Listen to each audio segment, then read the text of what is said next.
1992년 6월 14일 대구의 저녁은 하루의 열을 천천히 식히고 있었다. 오후 5시 40분을 막 지난 시각, 주택가 골목은 볕에 잔열이 시멘트 담벼락에 눌어붙어 공기마저 미세하게 눅눅했고 부엌 창문마다 라디오 소리가 점점 커졌다가 접시 부딪히는 소리에 살짝 묻혔다가 다시 고개를 드는 그 흔한 일과의 파도였다. 그때 문턱을 내려서는 두 쌍의 발. 13살의 오빠 민호 가명과 9살의 여동생 지은 가명, 어머니가 건넨 장바구니 하나와 손에 쥔 동전 몇 입, 우유 2통과 식빵 한 봉지, 달걀 한 판이라는 소박한 목록을 외우듯 되뇌며 골목으로 들어섰다. 심부름은 서로의 보폭을 맞출 핑계였고 서로의 그림자를 길게 느리는 놀이였다.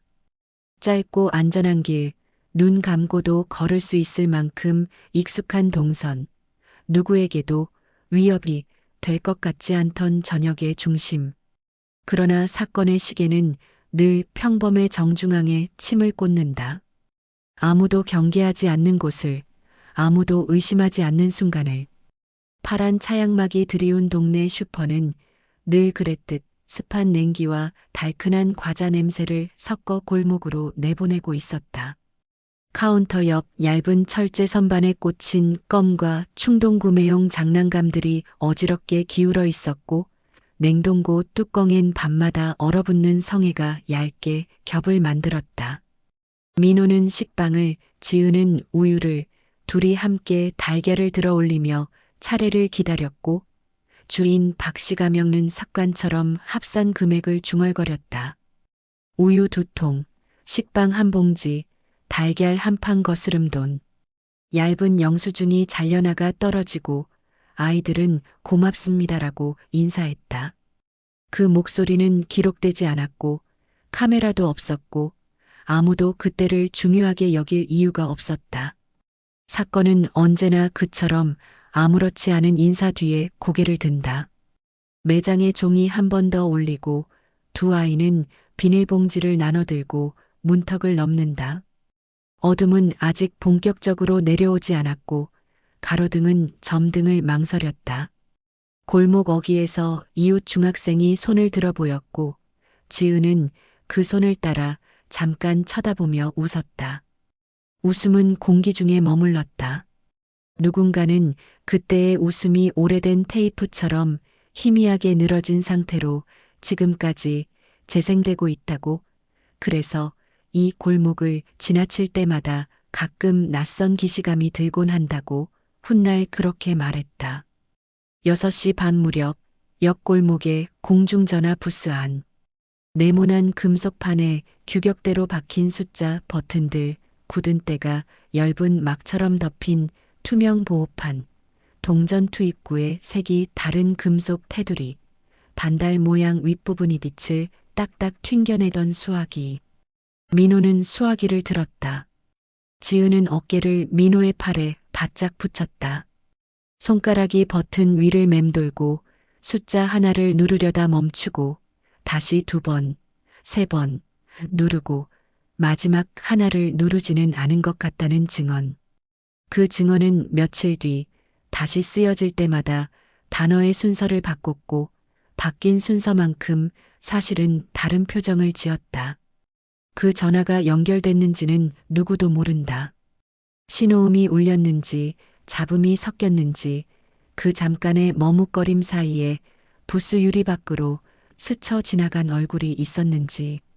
기억은 늘 결정적인 순간에 미끄러지고 미끄러진 자리에 추정이 들어선다. 추정은 증거의 자리를 대체하지 못하지만 희망의 생김새를 닮아 사람을 오래 붙잡는다. 저녁의 색이 바뀌었다. 부엌 라디오의 앵커 목소리는 뉴스 톤으로 진입했고 빗물 자국이 겹겹인 담벼락 아래로 고양이 한 마리가 낮게 몸을 말고 웅크렸다. 8시가 지나도 아이들은 돌아오지 않았다. 어머니는 스스로를 달랬다. 친구를 만나 잠깐 놀다 올 거야. 놀이터에서 그늘막 아래 앉아 쉬다 오겠지. 우유를 흔들며 걸으면 거품이 생겨서 더 달다고 민호가 농담했으니 분명 그 농담을 길게 이어가느라 늦는 걸 거야. 그러나 9시가 되자 마음은 발끝으로 떨어졌다. 발바닥이 먼저 바깥을 디뎠고 그 뒤를 팔과 눈이 따라붙었다. 민호야 지은아 골목은 대답하지 않았고 대답하지 않는 것이 골목의 평소 방식이라는 사실이 그날만큼은 어머니를 위로하지 못했다. 11시를 넘겨 퇴근한 아버지는 이야기를 듣자마자 운동화를 신었다. 이웃 둘이 손전등을 들고 합류했고 아이들이 자주 가던 놀이터의 미끄럼틀 아래 환풍구가 반쯤 뚫린 폐창고 옆 하천난간과 이어진 내리막길, 오래된 제재소 뒤편의 톱밥 냄새 속, 버려진 타이어 안쪽, 버스 정류장 벤치 아래 그림자까지 어둠과 소리를 동시에 훑쳤다. 바람은 방향을 바꾸지 않았고 그 바람의 질감은 알루미늄 창틀의 차가움과 비슷했다. 자정이 깊어졌고 새벽이 가까워졌다. 새벽 3시 어머니는 복도 끝에서 수화기를 붙들고 울다 경찰에 전화를 걸었다. 그 순간 사건은 신고 접수라는 문턱을 넘어 공문서의 세계로 들어갔다. 이름과 나이, 인상착의와 마지막 목격 장소, 신고, 시간과 신고자의 관계, 간단한 사정의 기재. 몇 줄의 표와 칸으로 나눠진 세 개의 아이들의 6글자 이름이 적혔다. 적힌 이름은 살아있는 사람의 체온을 닮아 있지 않았다. 그래서 사람들은 종종 종이에 얼굴을 가까이 대고 들여다본다. 혹시나 종이에서 체온이 올라올까 싶어. 동이 트자 수색은 반경 5km로 확장됐다.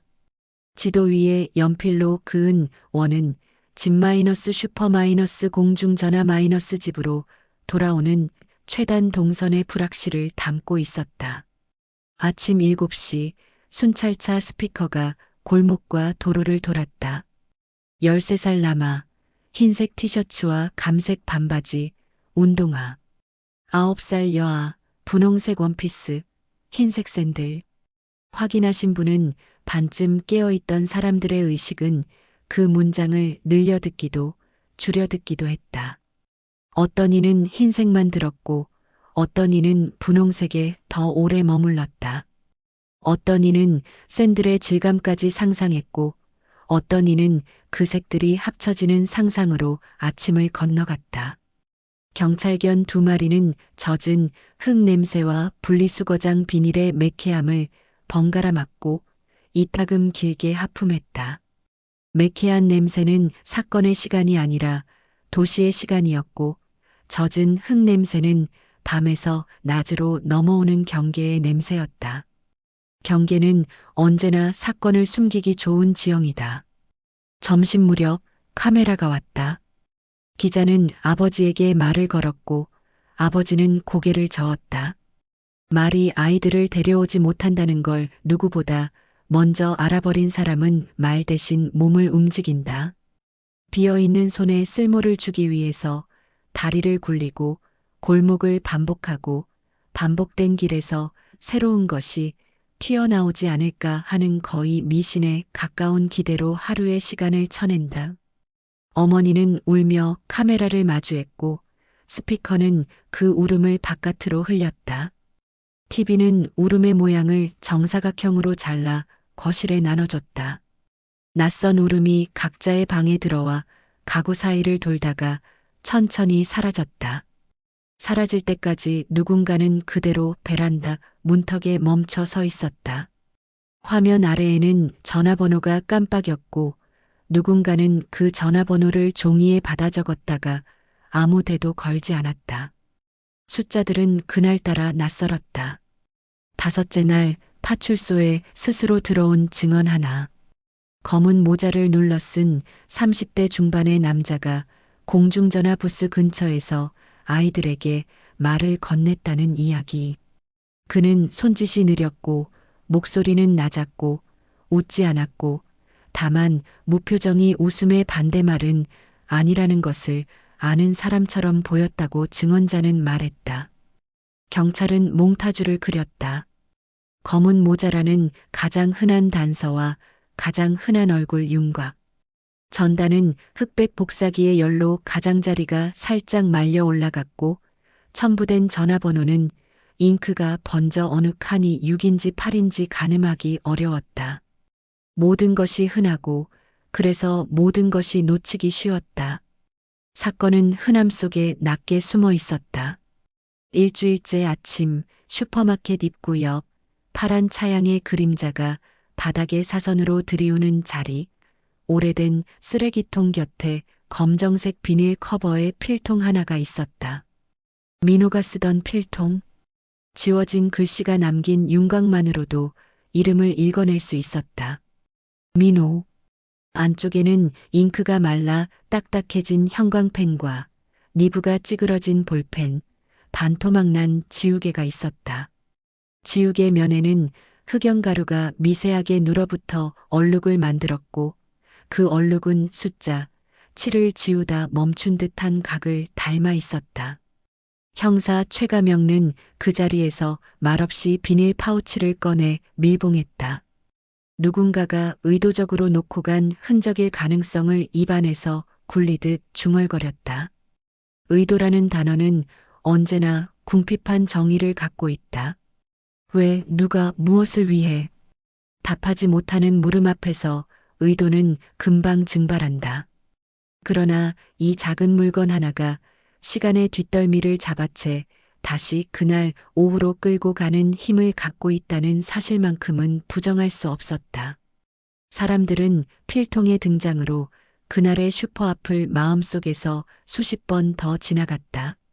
수십 번 지나갈수록 수십 가지의 버전이 생겼고 그 버전들은 서로를 갉아먹었다.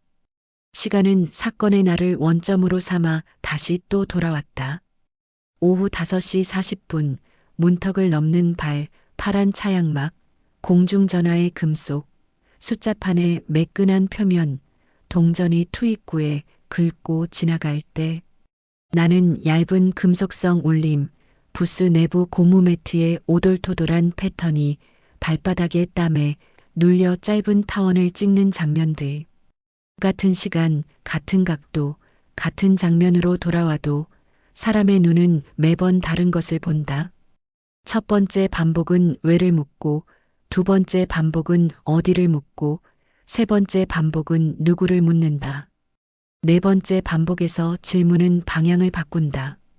혹시라는 말이 간격 사이에 끼어드는 순간, 기억은 형용사의 늪으로 들어간다. 혹시 그 남자의 모자는 검은색이 아니라 짙은 남색이었을까? 혹시 지은의 샌들은 하얀색이 아니라 아이보리였을까? 혹시 그날 라디오는 뉴스가 아니라 가요 프로를 틀었을까? 혹시는 사건의 가장 큰 산란원이고 때로 유일한 구원이다. 혹시 누군가 또 봤다면, 혹시 누군가 기억한다면. 세월이 흘렀다. 골목은 넓어졌고 슈퍼는 편의점이 되었고 공중전화 부스는 사라졌다. 대신 사람들 주머니 속에 전화가 늘어났고 화면은 더 선명해졌다. 선명함은 진실을 보장하지 않는다. 선명함은 때로 경계선을 두껍게 만들어 그림자를 진하게 한다. 형사 최는 퇴직했다. 그는 떠난 도시의 날씨를 매일 확인했고 비가 오면 부스 금속이 더 차가웠을 거라고, 폭염이면 아이들이 그늘을 찾아 더 천천히 걸었을 거라고 오래전에 기상보고를 현재형으로 바꾸어 혼잣말했다. 어머니는 병막 끝에 눈을 감았고 아버지는 도시를 떠났다가도 이따금 돌아와 편의점 앞에서 한참을 서 있었다. 해가 기울면 그의 그림자는 입구 매트 위로 길게 늘어 냉장고 문짝까지 닿을 듯이 떨렸다. 그는 거의 말하지 않았다. 침묵이 말을 대신해 사라진 것들의 외곽선을 더 또렷하게 만들 때가 있다. 친척들은 낡은 앨범을 펼쳐 사진 속 미소를 만져보았다. 광택지 표면의 차가움이 손끝에 오래 남았다. 차가움은 기억을 깨우기도 더 깊이 재우기도 한다. 방송국 아카이브의 VHS 테이프를 자원봉사자들이 디지털로 옮겼다.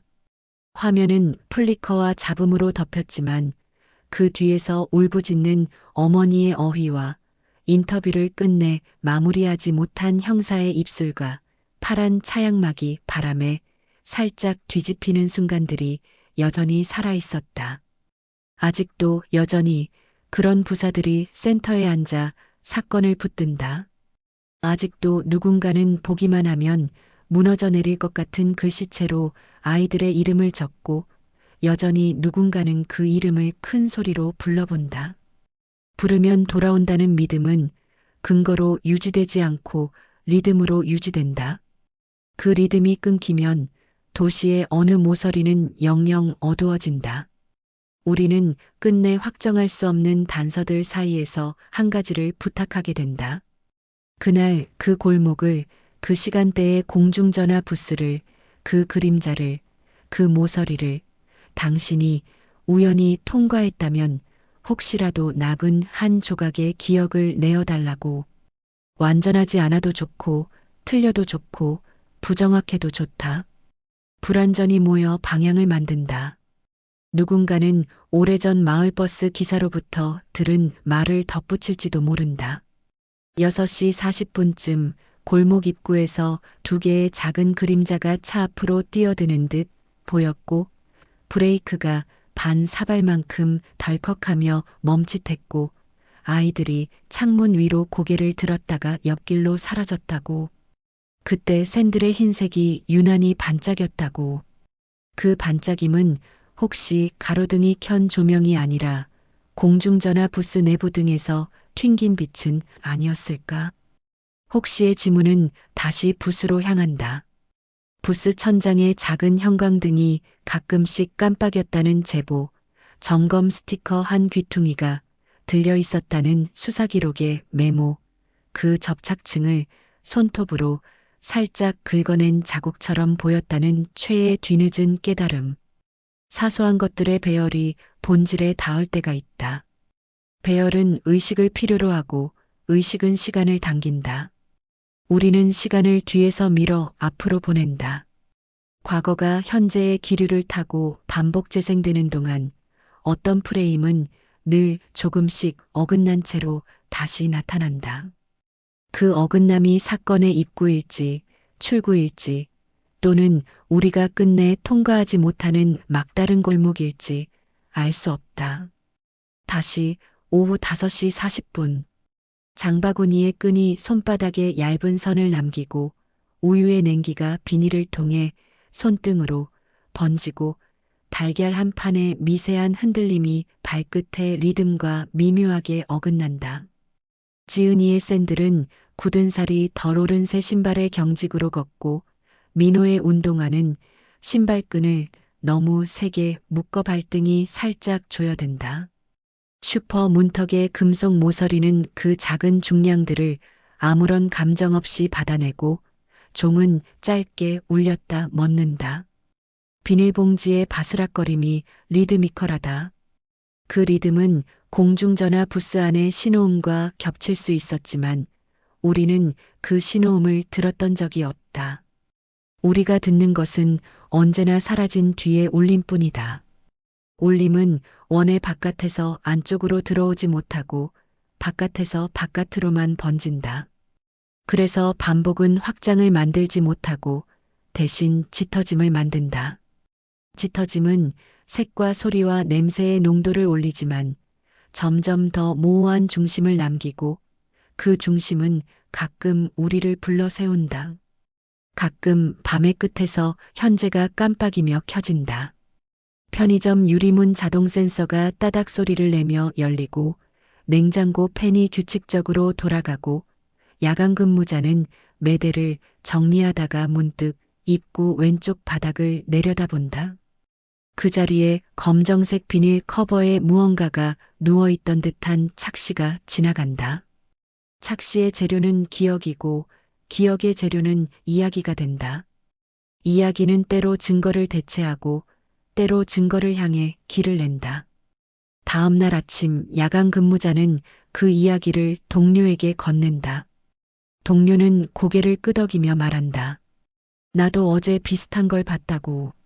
그렇게 사라진 것들은 복사되고 복사된 것들은 시간이 갈수록 원본의 정밀함을 잃어가지만 그 대신 다른 힘을 얻는다. 오래 버티는 힘. 엔딩은 사실 언제나 초입에 있다. 엔딩의 문장을 우리는 처음부터 알고 있다.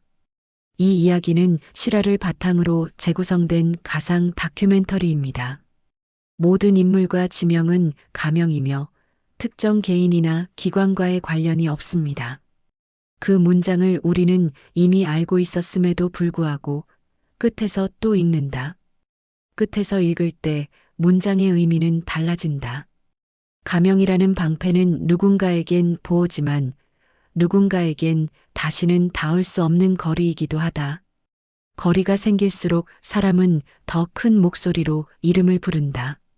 이름을 부르면 이름은 돌아오지 않아도 부르는 사람의 몸은 조금 덜 무너진다.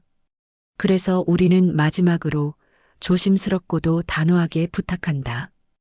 혹시라도 아주 작은 기억이라도 우리에게 건네달라고. 그 기억이 맞지 않더라도 누군가의 기억과 엇갈리더라도 그 모서리들이 언젠가 한 점에서 만날 수 있도록. 화면은 천천히 어두워진다. 네온사인에서 떨어져 나간 한 획이 깜빡이다 꺼지고 개 짖는 소리가 바람의 결을 따라 골목 모서리를 한 번 더 돌아나간다. 바람은 사라진 공중전화 부스의 자리에서 맴돌고 보이지 않는 프레임의 모서리를 어루만지듯 움직인다. 우리는 거기 서서 아직 끝나지 않은 시간의 가장자리를 바라본다. 그리고 아주 느린 목소리로 자신에게도 누군가에게도 도시에게도 같은 말을 반복한다. 기억해 주십시오. 기억은 방향입니다. 그 방향으로 한 걸음만 더 가보자고. 그러면 언젠가 아주 사소한 순간에 흔적은 자리를 드러낼지 모른다고. 우리는 그렇게 믿기로 한다. 믿음은 증거가 아니지만 증거를 부르는 기척이 될 수 있으니까. 그리고 그 기척이 충분히 모이면 원처럼 되돌던 시간은 언젠가 직선으로 뻗을 것이다. 그 직선의 끝에서 장바구니의 끈이 손바닥에 남긴 가느다란 선을 조용히 문지르며 우리는 마지막 문장을 건넨다. 기억해 주십시오. 아주 작은 기억이라도 언젠가 누구에게는 길이 됩니다. 그리고 그 말이 사라질 즈음 시간은 다시 시작된다. 오후 5시 40분. 문턱을 내려서는 발. 파란 차양막. 비닐의 바스락거림. 금속의 얇은 울림. 그리고 정적. 그 정적의 빈칸이 끝내 이 이야기의 진짜 제목이다.